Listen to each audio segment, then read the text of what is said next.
السلام علیکم ورحمۃ اللہ وبرکاتہ۔ محترم ناظرین، آپ تمام کا دل کی گہرائیوں سے خیر مقدم ہے اور استقبال ہے پروگرام انوار قرآن میں۔ آج کی اس نشست میں پیش خدمت ہے قرآن مجید کے پارے 23 کا ترجمہ، تفسیر اور تلخیص، اس میں شامل ہیں خاص طور پر قرآن مجید کی سب سے اہم سورت سورہ یاسین، سورۃ الصافات اور سورہ صاد مکمل طور پر، اور سورۃ الزمر کے ابتدائی 3 رکوع۔ تو آئیے شامل ہوتے ہیں پروگرام تفسیر قرآن میں۔ اعوذ باللہ من الشیطان الرجیم، بسم اللہ الرحمن الرحیم۔ وما لی لا اعبد الذی فطرنی والیہ ترجعون۔ قرآن شریف کا یہ 23واں پارہ ہے جو تراویح کے اندر جس کی تلاوت کی جا رہی ہے۔ اس سپارے سے پہلے سورہ یاسین کے تقریباً 1.5 رکوع گزر چکا ہے۔ اس کے اندر اللہ سبحانہ و تعالیٰ نے فرمایا کہ انبیاء کرام نے جب لوگوں کو دین کی تعلیم دی اور اللہ سبحانہ و تعالیٰ کی لائی ہوئی شریعت کی طرف بلایا تو ان لوگوں نے انبیاء کی مخالفت کی۔ اس طریقے سے انبیاء کے درمیان اور ان قوموں کے درمیان جھگڑا اور نزاع شروع ہوا۔ مدینے سے یعنی شہر سے دور ایک شخص دوڑتا ہوا آیا اور اس نے انبیاء کرام کی دعوت کی تائید کی اور اپنی قوم کو بتلایا کہ یہ انبیاء جو تم کو تعلیم دے رہے ہیں اس کے اوپر نہ تم سے کوئی اجرت مانگتے ہیں نہ مال طلب کرتے ہیں۔ اس کا یہ مقصد نکلتا ہے کہ یہ لوگ مخلص ہیں اور جو کام ان کے سپرد کیا گیا ہے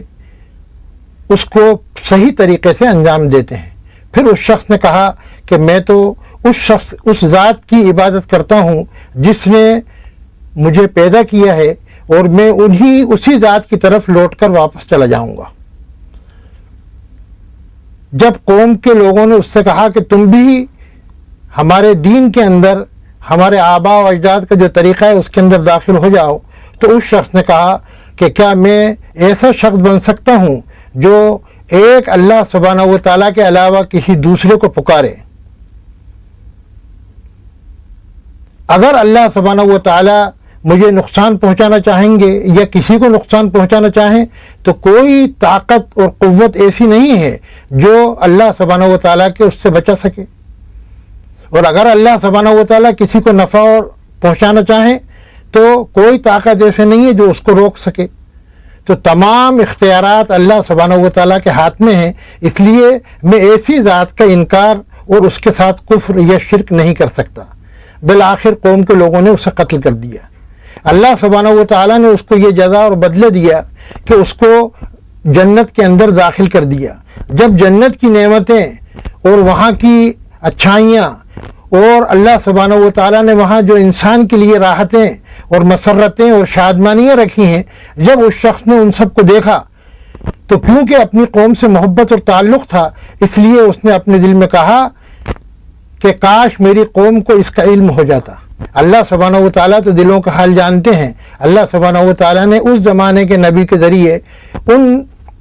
اس کی قوم والوں کو اس کی اس حالت کی خبر دی، لیکن وہ لوگ کفر و شرک کے اوپر باقی رہے، ایمان نہیں لائے۔ پھر اللہ سبحانہ و تعالیٰ کا جو طریقہ ہے کہ تھوڑی مدت تک تو ڈھیل دیتے ہیں پھر اس کے بعد پکڑ کرتے ہیں، تو اللہ سبحانہ و تعالیٰ نے ان کے ساتھ یہی کیا کہ اللہ سبحانہ و تعالیٰ کا عذاب آیا اور وہ ہلاک کر دیے گئے۔ اللہ سبحانہ و تعالیٰ نے فرمایا کہ اس سے پہلے بھی کئی قومیں تھیں جن کو اللہ سبحانہ و تعالیٰ نے ہلاک کر دیا، اور تمام لوگ جو دنیا کے اندر آئے ہیں ان کو مرنا ہے اور اللہ سبحانہ و تعالیٰ کی جناب کے اندر جانا ہے اور اپنے اعمال کا حساب دینا ہے۔ اللہ سبحانہ و تعالیٰ نے اپنی الوہیت اور اپنی ربوبیت کے اوپر ایک دلیل قائم کی اور فرمایا کہ اللہ سبحانہ و تعالیٰ کے وجود کی سب سے بڑی نشانیوں میں سے ایک نشانی یہ ہے کہ زمین بالکل مردہ پڑی ہوئی تھی، ہم نے اس کو زندہ کیا، پھر اس مردہ زمین سے دانے نکالے۔ اصلاً یہ ان لوگوں کو اوپر رد تھا جو اللہ سبحانہ و تعالیٰ کے بعد آخرت کے دن کا انکار کرنے والے لوگ ہیں، تو ان سے اللہ تعالیٰ نے کہا کہ زمین کے اندر نباتات کے تمام ذرات مل جاتے ہیں، کوئی ذرہ باقی نہیں رہتا، پھر بارش آتی ہے اور انہی میں سے پھر دوبارہ پودے اور پھول اور پھل سب پیدا ہو جاتے ہیں۔ تو جو اللہ تعالیٰ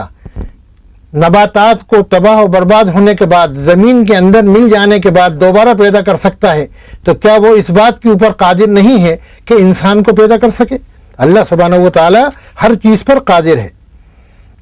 پھر اللہ تعالیٰ فرماتے ہیں کہ ہم نے ان کے لیے باغات بنائے، انگور کے باغات، چشمے جاری کیے، اور یہ کائے کے لیے کیا تاکہ اس سے وہ لوگ نفع حاصل کریں۔ تو اللہ تعالیٰ کا کفر کرنے کے بجائے، اس کے ساتھ شرک کرنے کے بجائے چاہیے تو یہ تھا کہ یہ اللہ سبحانہ و تعالیٰ کا شکریہ ادا کرتے اور شاکرین میں ہوتے۔ پھر اللہ تعالیٰ نے بتلایا کہ اپنی الوہیت اور ربوبیت کے اوپر دلیل قائم کرتے ہوئے کہ اللہ تعالیٰ کی ذات وہ ہے جس نے تمام کائنات کے اندر ہر چیز کو جوڑا پیدا کیا۔ نباتات کے اندر بھی یہی ہے اور دوسری مخلوقات کے اندر بھی یہی ہے۔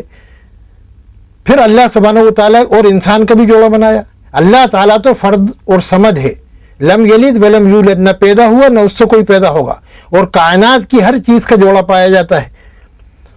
پھر اللہ سبحانہ و تعالیٰ نے فرمایا کہ ہم نے تمہارے لیے رات کو نشانی بنایا،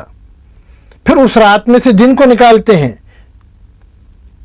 تو اللہ سبحانہ و تعالیٰ نے سورج کو پیدا کیا، سورج کو پیدا کرنے کے بعد اس طرح بنایا کہ وہ اپنی منزل مقصود کی طرف ہزاروں لاکھوں کروڑوں سال سے چلتا ہے اور چلا جاتا ہے، اللہ تعالیٰ کے حکم کی نافرمانی نہیں کر سکتا۔ نہ چاند کے اندر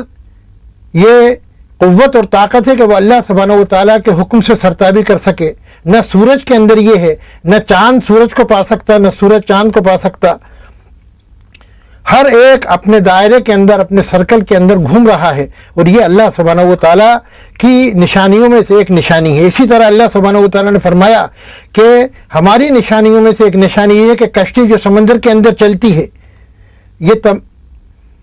یہ تمام چیزیں اللہ سبحانہ و تعالیٰ کی نشانیوں میں سے ہیں۔ تو یہ اس بات کی دلیل ہے کہ اللہ سبحانہ و تعالیٰ ہی انسان کا خالق، اللہ سبحانہ و تعالیٰ ہی کائنات کا خالق، اللہ سبحانہ و تعالیٰ ہی تمام کائنات کو پیدا کرنے والا اور تمام کائنات کو ایک منظم اور مستحکم نظام کے تحت چلانے والا ہے۔ تو جب اللہ سبحانہ و تعالیٰ ایسا ہے تو پھر اللہ سبحانہ و تعالیٰ کی ہی عبادت کرنا چاہیے۔ پھر اللہ تعالیٰ فرماتے ہیں کہ جب ہم ان لوگوں سے کہتے ہیں کہ اللہ کے راستے میں خرچ کرو، تو وہ کہتے ہیں کہ کیا ہم اس کے اوپر خرچ کریں؟ اللہ تعالیٰ تو خود کھلانے والا ہے۔ تو اللہ تعالیٰ کہتا ہے کہ ان تمام چیزوں کا ثمرہ اور پھل اور نتیجہ کب ظاہر ہوگا؟ جب سور پھونکا جائے گا قیامت کے قریب، تو تمام لوگ اللہ سبحانہ و تعالیٰ کے لیے اپنے قبروں سے نکل کر رینگتے ہوئے چلتے ہوئے جائیں گے اور کہیں گے کہ ہم کو ہماری قبروں سے، ہماری مرکز سے، ہماری خوابگاہ سے کس نے بیدار کیا؟ تو اللہ تعالیٰ فرمائے گا کہ یہ تم کو پہلے انبیاء کے ذریعے بتلا دیا گیا تھا، اب آج تمہارے نامہ اعمال کے مطابق تمہارے ساتھ سلوک کیا جائے گا، کسی کے اوپر رتی برابر ظلم نہیں کیا جائے گا، جو تم نے عمل کیا ہے اس کا بدلہ تم کو ہوگا۔ پھر اللہ سبحانہ و تعالیٰ بتلاتے ہیں کہ دو گروہ ہیں، ایک جنتی اور ایک دوزخی۔ جنتی جو ہوں گے وہ جنت کے اندر عیش و آرام اور سکون کے ساتھ ہوں گے، ان کے لیے پھل اور میوے ہوں گے، اور جو خواہش کریں گے وہ ان کی پوری ہوگی، اور اللہ سبحانہ و تعالیٰ و ملائکہ کی طرف سے ان کے لیے بار بار سلام بھیجا جائے گا۔ اور مجرمین کی حالت کیا ہوگی کہ وہ عذاب دائمی کے اندر ہوں گے، اور ان سے کہا جائے گا کہ یہ وہ جہنم ہے جس کا تم سے وعدہ کیا جاتا تھا۔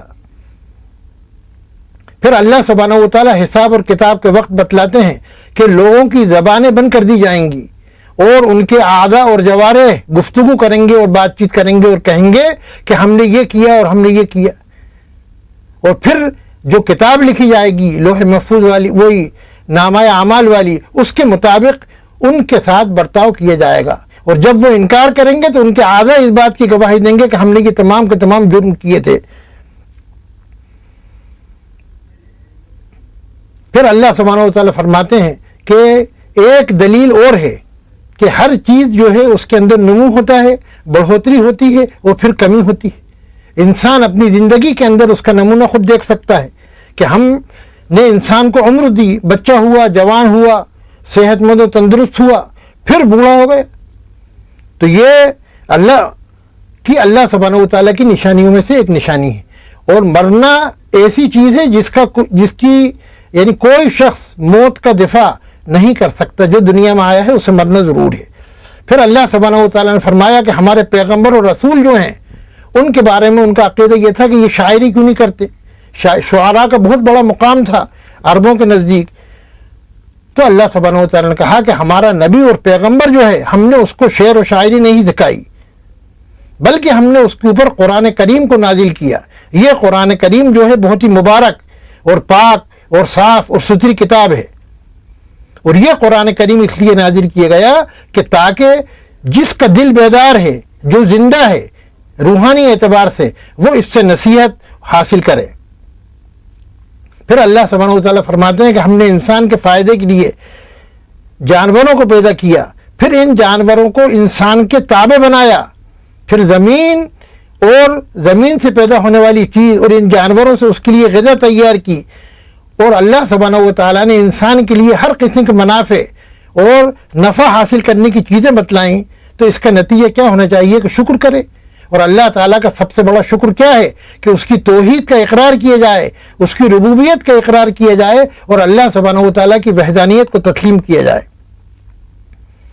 پھر اللہ تعالیٰ فرماتے ہیں کہ انسان اپنی پیدائش کے اندر غور کرے کہ اس کو کس طرح پیدا کیا گیا، اس کو نطفے سے پیدا کیا گیا، پھر اس کو اللہ سبحانہ و تعالیٰ نے گوشت پیدا کیا، پھر ہڈیاں پیدا کی، پھر اس کے اندر روح پیدا کی، اور اللہ سبحانہ و تعالیٰ نے چلتا پھرتا انسان بنا دیا۔ پھر اللہ سبحانہ و تعالیٰ ہی اس کو موت دیں گے، پھر اللہ سبحانہ و تعالیٰ دوبارہ اس کو زندگی دیں گے۔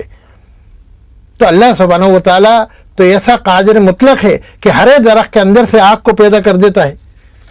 تو اللہ سبحانہ و تعالیٰ کہ اس چیز کے اوپر قادر نہیں ہوگا؟ اللہ سبحانہ و تعالیٰ کی ہی تخلیقیں آسمان اور زمین ہے، اور اللہ سبحانہ و تعالیٰ خلاق علیم ہے، تمام چیزوں کو پیدا کرنے والے اور پیدا کر کے چھوڑ دینے والے نہیں ہیں، بلکہ اللہ سبحانہ و تعالیٰ اس کی تربیت کرنے والے، اس کا نظام چلانے والے، اور نظام بھی ایسا جو انتہائی پختہ و مستحکم ہو۔ اللہ سبحانہ و تعالیٰ کی ذات گرامی تو ایسی ہے کہ اگر کسی چیز سے کہتا ہے کہ کن ہو جا تو وہ ہو جاتی ہے۔ اللہ سبحانہ و تعالیٰ کے قدرت کے اندر تمام طاقتیں اور قوتیں ہیں، اور تم کو اللہ تعالیٰ کی طرف ہی لوٹ کر جانا ہے۔ یہ سورہ یاسین تھی۔ اب دوسری سورت سورہ صافات شروع ہو رہی ہے، جو خود مکے کے اندر نازل ہوئی، اور اس کے اندر اللہ سبحانہ و تعالیٰ نے قرآن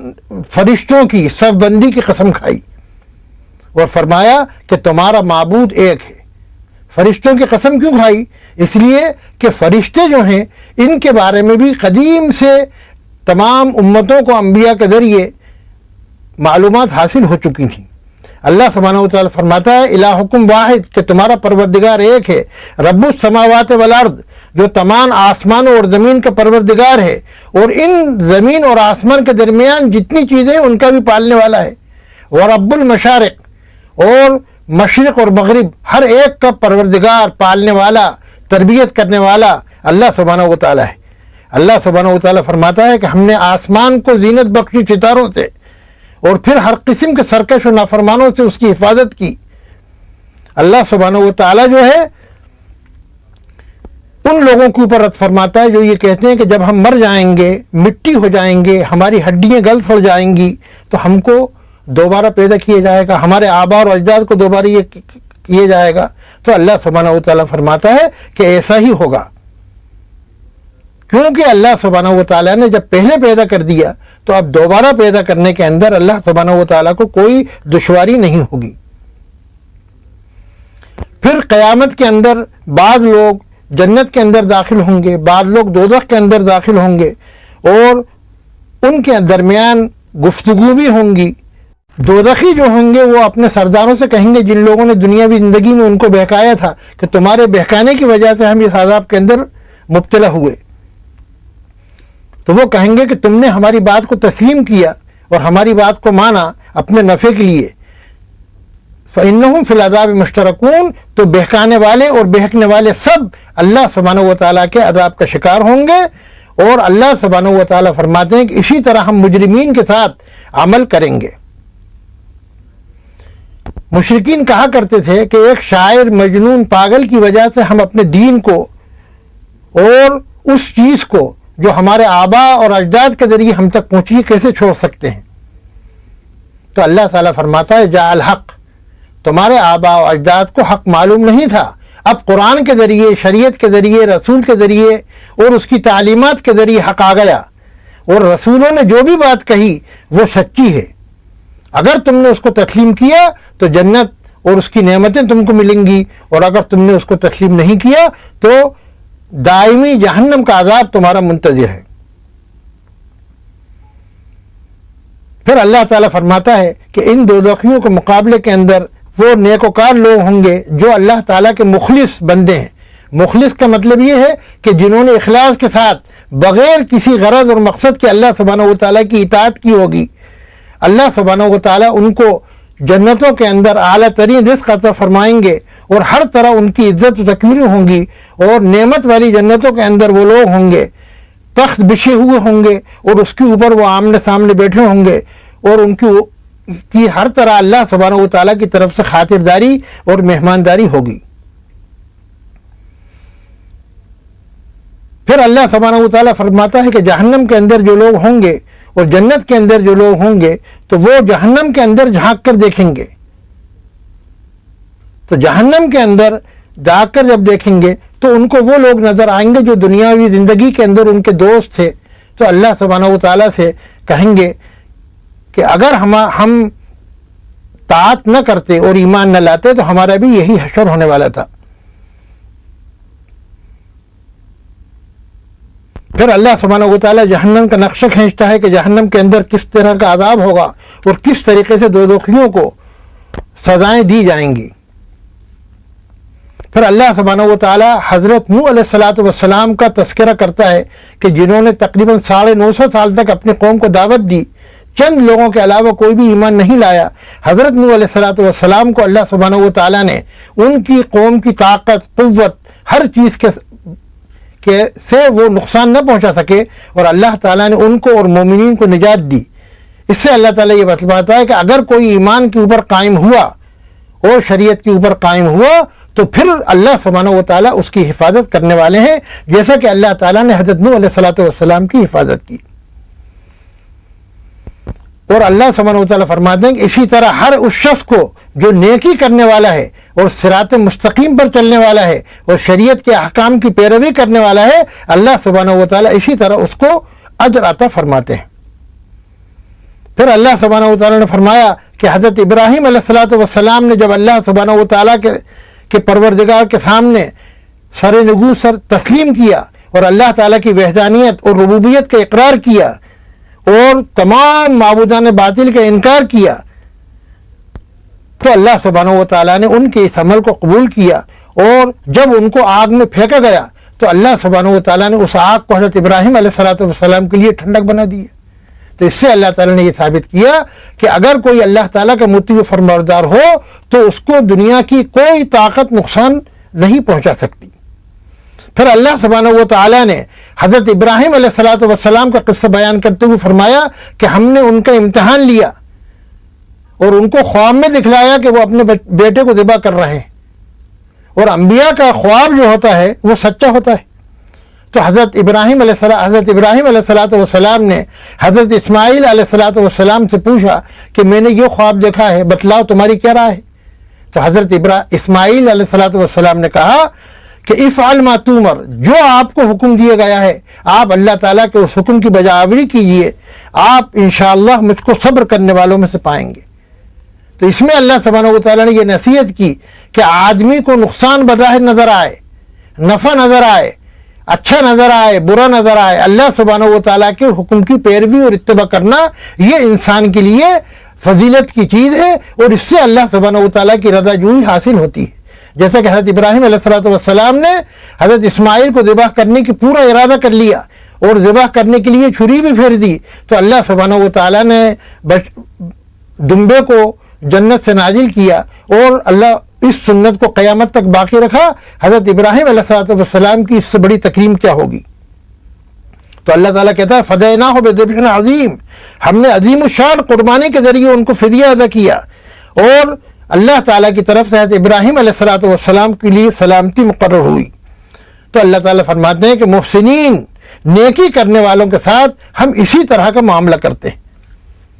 پھر اللہ سبحانہ و تعالیٰ نے حضرت ابراہیم علیہ السلام کو جو جزا دی کہ ان کے بیٹے حضرت اسحاق کو نبی بنایا، ان کے بیٹے حضرت اسماعیل علیہ السلام کو نبی بنایا اور ان کو ذریت صالحہ عطا فرمائی، پھر اللہ سبحانہ و تعالیٰ فرماتے ہیں کہ اسی قسم کا احسان ہم نے حضرت موسیٰ اور ہارون پر بھی کیا، اور حضرت موسیٰ علیہ السلام حضرت ہارون تنہا فرعون اور اس کے لشکر کے مقابل گئے، لیکن فرعون کے اندر اور اس کے پورے لشکر کے اندر توانائیوں اور طاقتوں کے ساتھ وہ حضرت موسیٰ اور حضرت ہارون علیہ السلام کا کچھ نہیں بگاڑ سکا۔ اللہ تعالیٰ فرماتے ہیں نجیناہما، ہم نے ان دونوں کو بھی نجات دی اور ان کو بھی، ان کی قوم کو بھی نجات دی اور ان کی ہر طرح مدد کی اور ان کو غالب کیا۔ تو جو اللہ سبحانہ و تعالیٰ کے حکم کی تابعداری کرتا ہے اللہ سبحانہ و تعالیٰ اسے غالب فرماتے ہیں۔ اللہ سبحانہ و تعالیٰ فرماتا ہے کہ حضرت موسیٰ پر بھی سلام ہو، حضرت ہارون پر بھی سلام ہو، اور یہ سلام ہم نے آخر زمانہ تک رکھا کیونکہ وہ ہمارے مومن اور نیکوکار بندوں میں تھے۔ پھر اللہ تعالیٰ فرماتے ہیں انبیاء کے تذکرے کے اندر کہ حضرت الیاس علیہ السلام بھی انبیاء میں سے تھے۔ انہوں نے جب اپنی قوم سے کہا کہ تم اللہ سبحانہ و تعالیٰ سے کیا نہیں ڈرتے اور بتوں کی بال کی عبادت کرتے ہو، اور جس احسن الخالقین نے اللہ سبحانہ و تعالیٰ نے تم کو پیدا کیا ہے، بہترین شکل و صورت کے اندر پیدا کیا، اس کی نافرمانی کرتا ہو۔ پھر حضرت الیاس نے بتلایا کہ اللہ سبحانہ و تعالیٰ تمہارا پروردگار ہے، تمہارے قدیم آباء و اجداد کا پروردگار ہے۔ تو ان لوگوں نے حضرت الیاس کی اس نبوت کی تکذیب کی تو اللہ سبحانہ و تعالیٰ کے عذاب کے مستحق ہوئے۔ تو اللہ سبحانہ و تعالیٰ نے اپنی سلامتی حضرت الیاس کو بھی بھیجی اور فرمایا کہ ہم تابعداروں، نیکوکاروں اور مومنین کی اسی طریقے سے بدلے دیا کرتے ہیں۔ حضرت لوط علیہ السلام کا قصہ بیان کرتے ہوئے کہا کہ ان کی پوری قوم کو ہلاک کر دیا، اور حضرت لوط علیہ السلام کو مومنین کے ساتھ اللہ سبحانہ و تعالیٰ نے نجات دی، اور ان کی ذریت اور اولاد کے اندر اور ان کی ایک بیوی جو تھی وہ بددین تھی، ان کو بھی تباہ و برباد کر دیے۔ پھر حضرت یونس علیہ السلام کے بارے میں اللہ تعالیٰ فرماتے ہیں کہ وہ جب کشتی کے اندر سوار ہوئے اور وہاں قرآن اندازی ہوئی تو ان کا نام نکلا اور ان کو سمندر کے اندر یہ کود گئے یا ڈال دیا گیا تو مچھلی نے ان کو نگل لیا، لیکن اللہ مچھلی کے اندر بھی، مچھلی کے پیٹ کے اندر بھی وہ اللہ سبحانہ و تعالیٰ کی عبادت کرتے رہے۔ یہ اللہ سبحانہ و تعالیٰ کے، اس کے بعد اللہ سبحانہ و تعالیٰ نے اپنی قدرت اور اپنی حکمت اور اپنی دانش اور اپنے فضل و کرم کی بہت سی مثالیں دیتے ہوئے اللہ سبحانہ و تعالیٰ نے فرمایا کہ اللہ سبحانہ و تعالیٰ کی عزت ہے اور عظمت ہے، اور اللہ سبحانہ و تعالیٰ کے پیغمبر بھی لائق تعظیم ہے، اور اللہ تعالیٰ کی طرف سے ان پر سلامتی ہے۔ اب اس کے بعد سورہ صاد ہے، اس میں اللہ سبحانہ و تعالیٰ نے قرآن شریف کی قسم کھا کر بتلایا کہ یہ قرآن جو ہے یہ اللہ سبحانہ و تعالیٰ کی طرف سے نازل کردہ آسمانی کتاب ہے۔ جو لوگ اس سے کفر کریں گے وہ مشقت کے اندر اور اللہ سبحانہ و تعالیٰ کے عذاب کے اندر مبتلا ہوں گے، اور ان لوگوں کو عبرت حاصل کرنا چاہیے ان لوگوں سے جو پہلے گزر چکے ہیں اور اللہ سبحانہ و تعالیٰ کے عذاب کا شکار ہو چکے ہیں۔ آخر دعوانا ان الحمدللہ رب العالمین۔ ناظرین، آپ نے ملاحظہ فرمایا قرآن مجید کا پارے 23 کا ترجمہ، تلخیص، تفسیر اللہ مجھ کو اور تمام عالم اسلام کے مسلمانوں کو قرآن مجید کے تقاضوں پر عمل کرنے اور دنیا کے دیگر انسانوں تک پہنچانے کی توفیق عطا فرمائے۔ ناظرین، دیکھنا نہ بھولیں آج شب ہمارا پروگرام حرم مکی شریف سے لائیو ٹیلی کاسٹ نماز عشاء اور نماز تراویح کا۔ تو دیجئے مجھے اجازت۔ السلام علیکم ورحمۃ اللہ وبرکاتہ۔